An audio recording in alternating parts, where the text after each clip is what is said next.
So, 3, 2, 1, and welcome everyone to CBCTV. This is a day late, even though I think it's going on Fridays now because the person joining me puts up the Wednesday show on Thursdays now. So I've had to. We roll depending on how the shift. So at any point, just things change. It's like, oh, we're doing this now. Cool. I'll adapt. I'm not like Darwin in First Class. I will. Oh no, because then you're gonna be straight dying real quick. I will not racially adapt. I will adapt.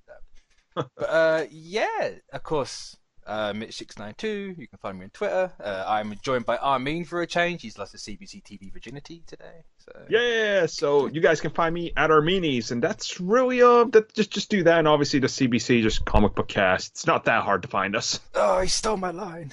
No. But yeah, Google it. Comic book cast, one word. Mm-hmm. And yeah, we've got a very Hulu-centric show today. Bit of Netflix. But to get right into that, because I have everything in front of me because I'm a good boy, Marvel's The Offenders is coming to Hulu. It has been announced. And go away, Skype. I did not want an update. So yeah, adult cartoons for Netflix. Or not, I can say Netflix. I know, I'm used to that too. I keep saying Netflix for everything. Like, it's not Netflix. They abandoned us. So Hulu's now going to be a thing. I can't get used to it. But yeah, we have MODOK. It's going to be a series with Patton Oswalt and the Blumhouse guy. I can't remember his first name. We have Howard the Duck by Kevin Smith. Jason Blumhouse? Yeah, he's producing it. Oh, what? I missed that part. Jesus. I'm sorry. Oh, that's awesome. Where's it? I know it says it somewhere. I should have made notes and not this giant wall of text. MODOK. Yeah, Jordan Blum and Patton. Oh, Jordan. Okay. Yeah, wow, that's perfect. I also think Patton Oswalt was voicing MODOK. So wow. I'm pretty certain he said it's like the role he was born to play or something. So looking forward to MODOK. We have Hitmonkey of all things. Do we know who's on that one? Not ashamed to admit, I didn't even know what the hell a Hitmonkey was till this hit. I was like, what? I think Hitmonkey's been in like 3 comics his entire time. Would make sense. It's just think of Detective Chimp, but a Hitmonkey. Yeah, that's exactly where my mind went. Chat Hulu has not been a thing in worldwide, America maybe, but yeah, for me, it's now going to be one. We have I never know if it's Tigra or Tigra. I go with Tigra. That's what I usually go with. But yeah, Tigra and Dazzler are getting something as well. They're the odd one out for this. So they are the odd one out, but also there's the interesting thing that there's already a mutant character being used by Marvel in this type of capacity. So that's something to look kind of to with Dazzler. See, I've seen people talk about that. My initial reaction was like, I always thought Marvel had the TV rights anyway. And true, they just had to get agreement from Fox to use them. So it's like, wow, it's a weird scenario. Yeah. So it's no different like the Gift and the Legion then, where it's like, oh yeah, we can make them, but you need us for that. Exactly. Fair enough. But yeah, it's interesting. I think the more interesting part is that they're working on mutant stuff now. Yep. Which I thought was illegal because the ink's not dry, but apparently it's not. Unless it's kind of like, it's our stuff anyway. We can technically do it. Mitch, when Disney pays off the entire government of every planet, That's of true. course they can do whatever. Apart from Brazil, they haven't. Apart from Iger himself went to Brazil and didn't get what he wanted. Brazil is clearly Warner Brothers territory. Brazil's like, give us jobs. And it's like, you get Comic-Con, that's all you get. But yeah, of course, this is all going to round up nice and neatly with, I assume, a massive crossover with MODOK, Dazzler, Tigra, Hitmonkey, and Howard Duck in a show called The Offenders. What a nice stab at the Defenders in Netflix. See, I mean, you could look at it like that. I mean, I think it kind of it feels like that. But The Offenders are a team. Yeah, that's true too. They are, for those that don't know, the Grandmaster and what's his name, the Collector had games in the comics, and the Collector's team was called the Offenders because the Grandmaster had the Defenders, so it is kind of a jab at the name anyway. I'm certain they say you'll be surprised who the leader is for the Offenders. So are they going to go the cosmic route and actually do the Grandmaster and the Collector? Because that make it different and interesting. True. And it fits in with their whole cosmic side that they're My going thing for. here is that people, and it still hasn't been clarified, is this an extension of the MCU like everything else they've tried to do, or is this an own independent thing? Like, I can see it being like a half and half. yeah. So you think they do that whole like the Guardians cartoon, how they were like, look, we clearly pick up after Guardians 1, but Yeah, yeah. it's not in canon. Yeah. That's what I can see. Like, they'll make reference to it, but it's the same.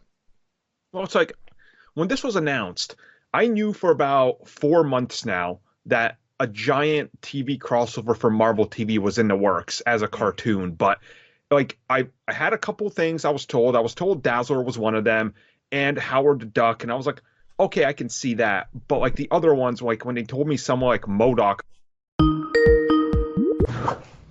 So yeah, my Skype just pooped itself. Yeah. That's what happens. But hey, luckily it's still here. That's good. Yeah. I thank God your audio just sorted itself out then, because Yep. it's like, are you chewing the microphone? But yeah, I apologize for that. Hopefully it's recording again. Yes, it's still recording. Thank God. Technical difficulties. Thank you very much. But yeah, what were you saying? Sorry, before all that. There's a lot of stuff just happening on their side, and like for a while now, there's been rumors of this, and I talked about it like for how months on end I heard about stuff that I was told, and I'm just like, I don't know how much of this I can believe, and half of it ended up being true here. So like, it's happening. They're gonna expand on this whole TV side soon again. Yeah, so. I was like, and it's also getting back into the cartoon side of it. It's a no-brainer. Like, they're kind of lacking in that department, so Yes, they are. like, especially like the adult cartoon or like the more mature one. That's Oh, yeah. definitely a different avenue. It also just shows that Iger's not talking out of his ass when he says like, R-rated content is going to be a part of our plan. Right. It's like we're not getting Fox to make everything family friendly. We are just going forward with everything. And we have different outlets now, so Yeah. awesome. Clearly, Hulu is going to be way more adult themed, which I'm okay with. Oh yeah, which we'll get to a bit more later on, because it does kind of tie in slightly. But also I kind of asked a question with it, like, does that mean like stuff like Runaways is going to stay on Hulu, or is that going to go over to Disney Plus? Just so they're not mixing and matching it.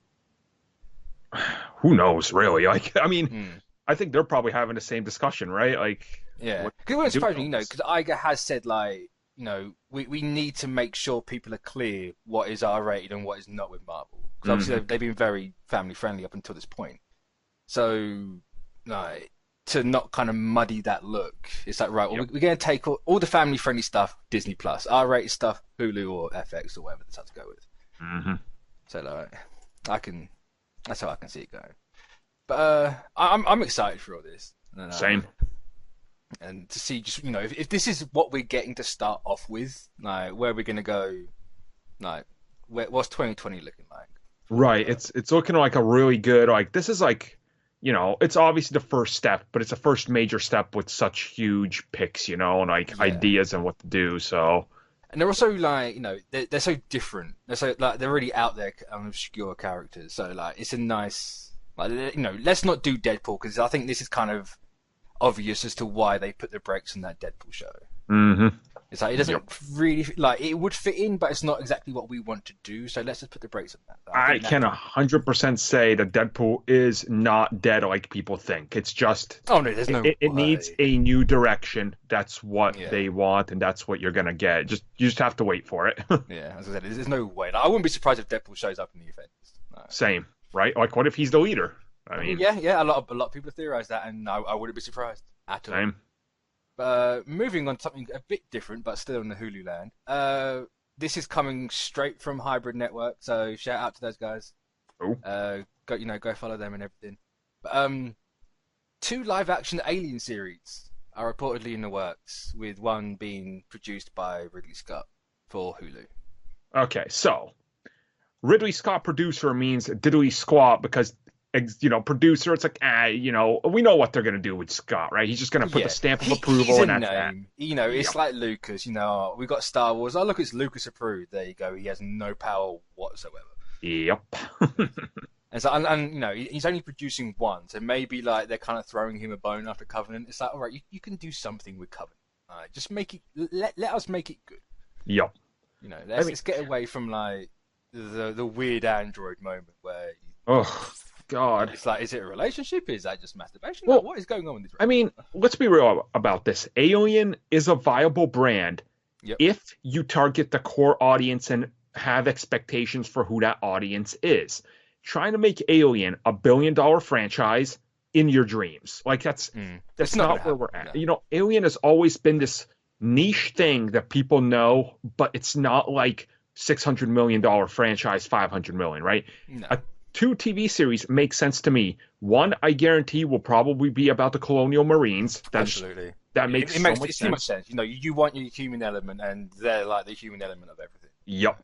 And another one will probably be a little bit more, like a supplementary show to do with whatever they do with the proper reboot of the Alien, which I assume, Disney is going to have some sort of reboot in the works under the Fox banner. Yeah. So I don't think they'll go full reboot. I can see it being like what everything else is, like Jurassic World and what Terminator's doing. It's like, right, we'll pick up from 2. So Neil Blomkamp right now is dancing with his script because he's going to get picked back up. I hope so. Same. Ridley did Blomkamp dirty there. If anyone's going to do an Alien movie now, Blomkamp is the guy. Ridley was literally like, I don't want to do Alien no more. I'm not doing it. And then they're like, we're going to move forward with a good version of Alien. He's like, well, let me give you my version of Alien. About what I said earlier. April Fools. Oh.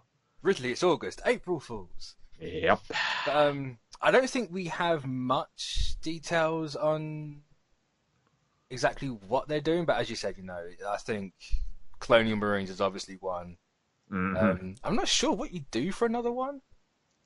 I mean, once you've done Colonial Marines, you kind of bring a little bit of, Alien. Maybe you'll put one xenomorph in there when they crash on a planet or something.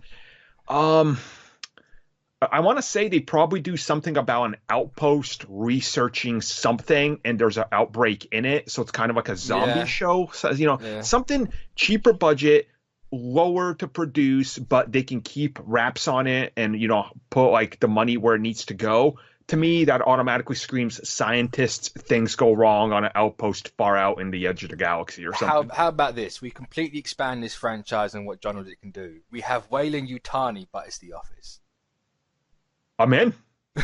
Just have like a half-hour comedy set in Weyland Yutani offices. I do that. We're gonna get what's his name back? The dude that played Peter Weyland. Lance Hendrickson from Alien vs. Predator, and he's gonna be doing comedy to like the tuba music. Dude, I'm in. I want it. I want this. And no doubt you'll have like some like LV426 stuff. Oh God, yeah. What's the name of the little girl? Newt? Yeah, I wouldn't be surprised if we have something with her, unless they're saving her for a movie. But see, that would be cool. What about the downfall of what was it? Haley's Hope was the outpost. I can't remember right now. Was it Haley's or was it Hadley's? I know it's something. I can't remember. Yeah, whatever. It doesn't matter. You know what I'm talking about at the beginning of Aliens and all that junk. As chat says, CSI Alien. Do it. Just CSI Alien, sure. Every week. Different xenomorph in the week. And let's go back to the 90s and bring in the random toys like the Rhino Alien. Yes. I had that. Dude, I did too. Big orange thing with a giant horn. Rev up its arm and it throws a fireball. Sure, whatever. Let's just go let's not do a Star Wars and shrink it. Let's just go full balls to the wall with Alien. Yep. Because you can do it. But excited for Alien.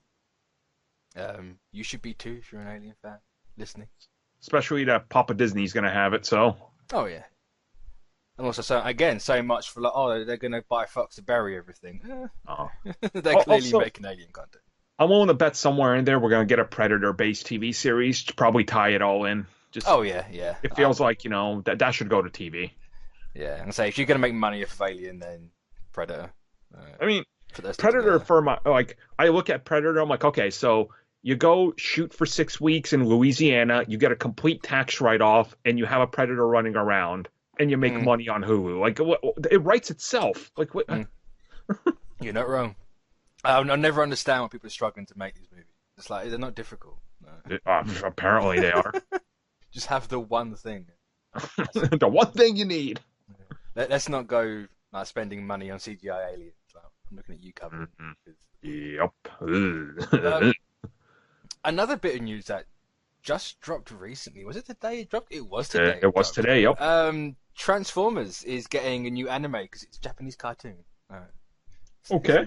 that is an anime. It of course is coming to Netflix, and it's also been, I think, produced by Rooster Teeth of all people. Oh. Which, Okay. was it? I saw the article and I was like, I've not seen that mentioned at all for anything. But Rooster Teeth right now is doing fairly strong in the animation game. You know, they've got Ruby, they got what's that new thing they just released? Genlock, where it's got like Genlock. Yeah, I've seen it everywhere. It's got like David Tennant, Michael B. Jordan, the girl who plays Arya, Maisie Williams. I think it's got a ton of people in there. Just like how like this little tiny company did Red vs. Blue, and it's now like, hey. That's like the thing, you know, they announced the war for Cybertron is going to be a big thing for, you know, Netflix going forward. So this is clearly, I think, the thing they were talking about right around Bumblebee's release, that they were looking to do the backstory of Cybertron, and clearly Netflix wants it on Transformers hype, so... definitely. But again, it was also, you know, Netflix is definitely going for that anime. Oh, God, yeah. You know, it's an untapped market right now, and if they can make everything good, then they've cornered that. Mm-hmm. You know, we've got sure that a lot of them are live action, like the Cowboy Bebop, which they messed that up. Right. They'll no doubt do something with Neon Genesis. They got the rights for that, and that I think that's supposed to be out.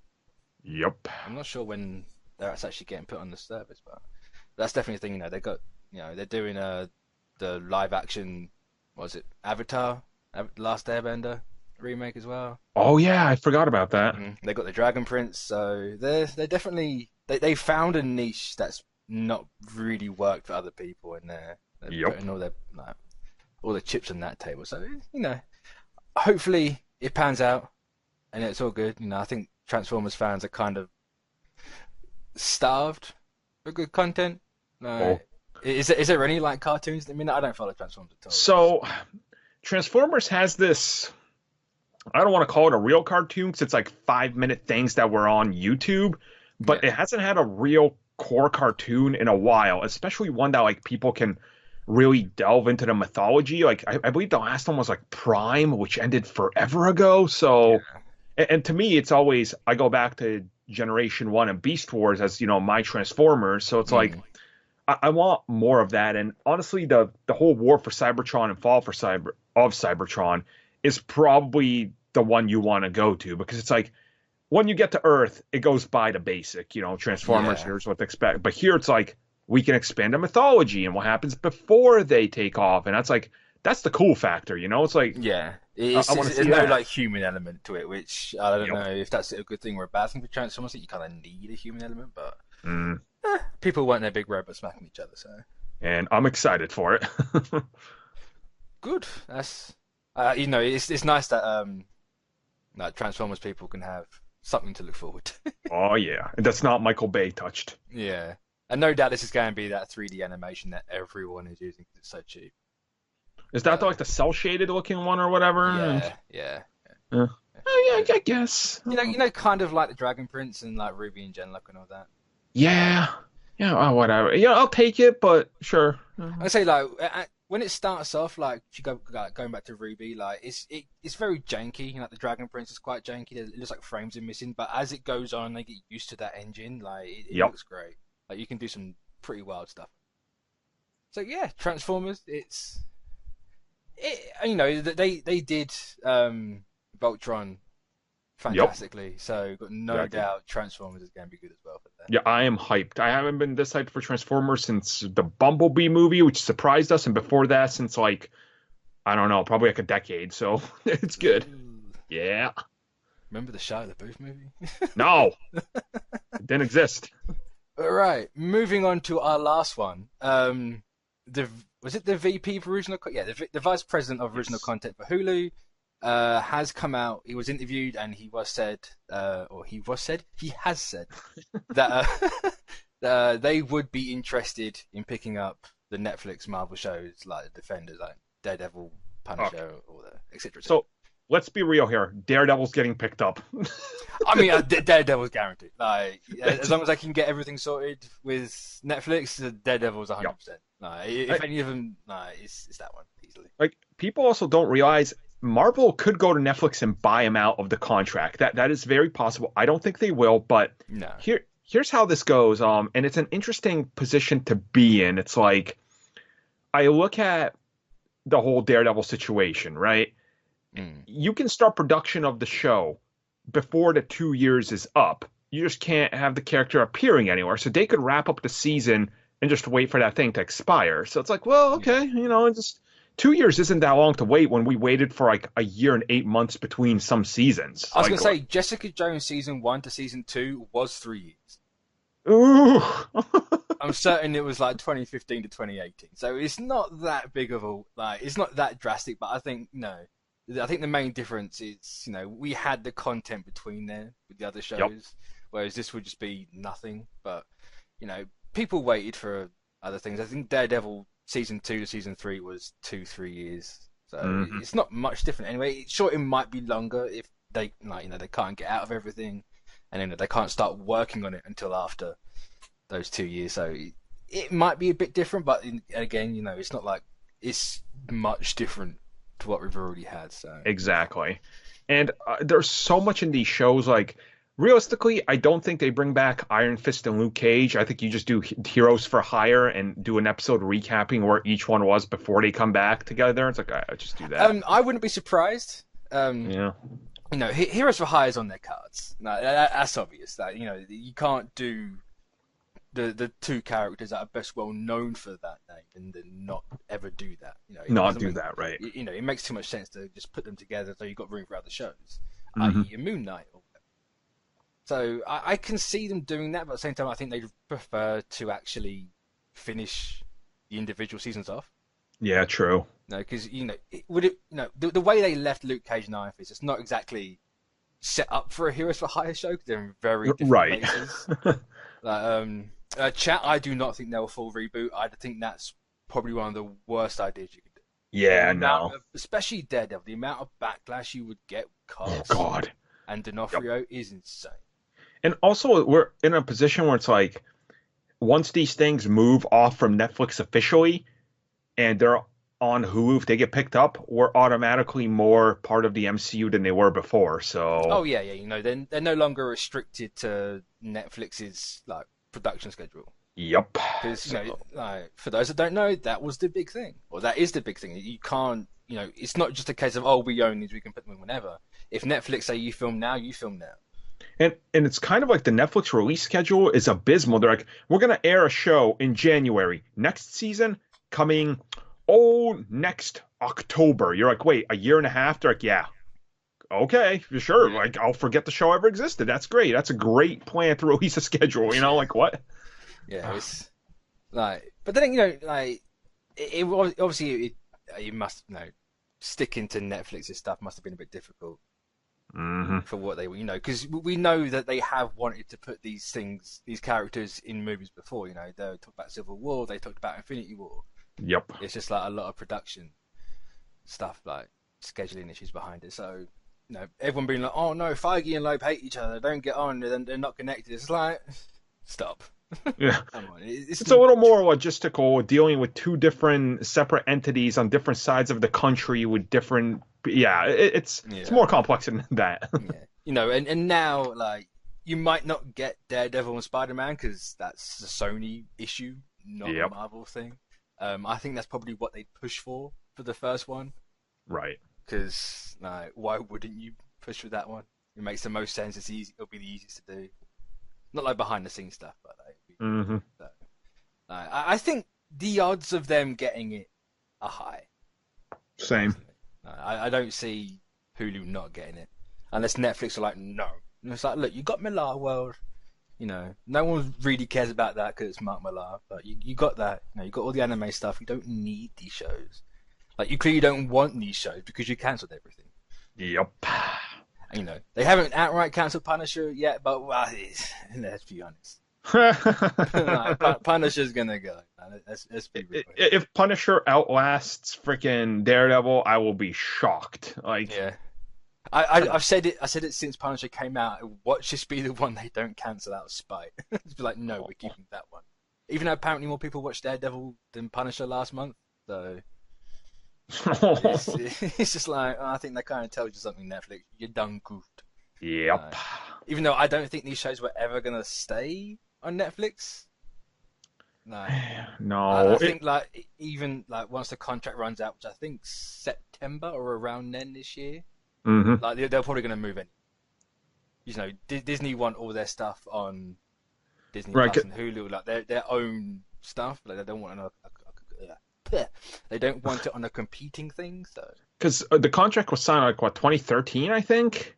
2012, 2013, yes. Yeah, so it's like it's just quite a few years and shifting things over elsewhere. And I mean, at the time they signed it, it was kind of they had to because Disney wanted to see how streaming worked, what's the logistics behind it. It was a strategic move by both places. Netflix needed content, Marvel was the hot topic, and Disney needed a look into how does this whole logistics work because we're building our own. So just quickly chat.